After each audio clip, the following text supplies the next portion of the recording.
তাহলে বিয়ের কেনাকাটাও শেষ? হুম। কার্ড ছাপানো হয়ে গেছে? হুম। আমাকে দাওয়াত দেবে না?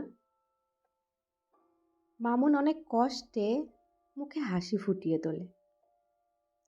না, মেসে থাকি, অনেকদিন ভালো মন্দ কিছু খাই না।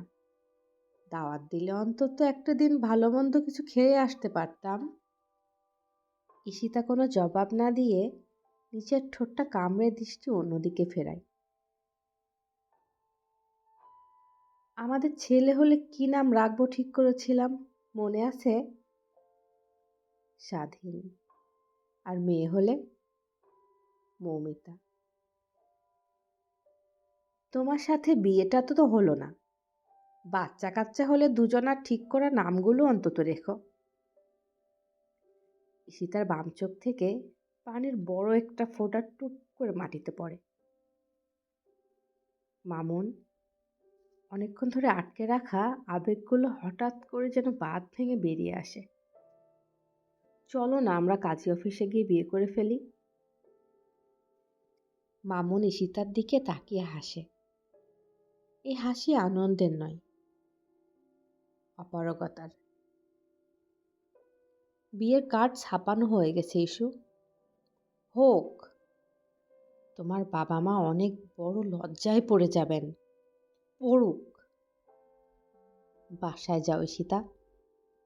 কদিন পর যে মেয়ের বিয়ে, তার এভাবে পরপুরুষের সাথে ভর দুপুরে টিএসসির ফুটপাতে থাকা মানায় না, ভালো দেখায় না। না দেখাক, তোমার হবু শ্বশুরবাড়ির কেউ দেখে ফেলতে পারে। দেখুক। তাহলে আমিই যাই, ভালো থেকো। আর কখনো দেখা হবে না? যদি হয়েও যায়, আমি তোমাকে চিনব না, তুমিও চিনো না। মাঝে মাঝে অন্তত ফোন দিও। মামুন আবার সেই হাসিটা দেয়, অপরাগতার হাসি। পকেট থেকে ঈশিতার গিফট করা মোবাইল ফোনটা ঈশিতার পাশে রেখে উঠে দাঁড়ায়। আমি তোমাকে একটুও ভালোবাসি না, একটুও না। ঝরঝর করে কেঁদে ফেলে ঈশিতা। ফুটপাতে বসে থাকা আশপাশের অন্য জুটিগুলো অবাক দৃষ্টিতে তাকিয়ে থাকে ওদের দিকে। দ্রুত নিজেকে সামলে নিয়ে উঠে দাঁড়িয়ে অদূর পার্ক করে রাখা গাড়িটার দিকে এগিয়ে যায়। আজ রোদের তেজটা অনেক বেশি, তার উপর সকাল থেকে পেটে দানা পানি কিছুই পড়েনি। মাথাটা একটু একটু ঘুরছে। মেসের 2 মাসের ভাড়া বাকি পড়ে আছে, সীতাকে বলা হয়নি। 3টা টিউশনের মধ্যে কয়েকদিন আগে একটা ছুটে গেছে। তারা তাদের মেয়েকে আর ইয়াং টিচারের কাছে পড়াবেন না।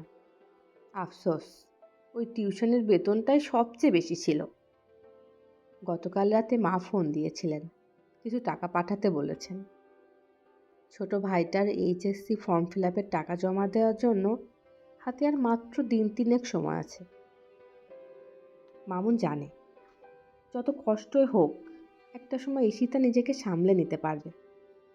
পাতায়া বিচে হানিমুন সেরে রিলেটিভদের বাসায় দাওয়াত খেতে খেতে একসময় মামুন নামের ছেলেটার কথা আর মনে পড়বে না।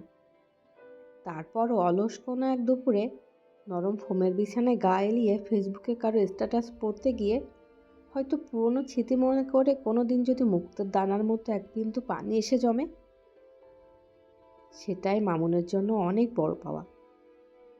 ভুলে ভরা একটা জীবন পার করে দিতে এসে এর চাইতে আর বেশি কিছুই লাগে না। এভাবেই অনেক নিখাত ভালোবাসাগুলো হারিয়ে যায় শুধুমাত্র বেকারত্বের অভিশাপের কারণে।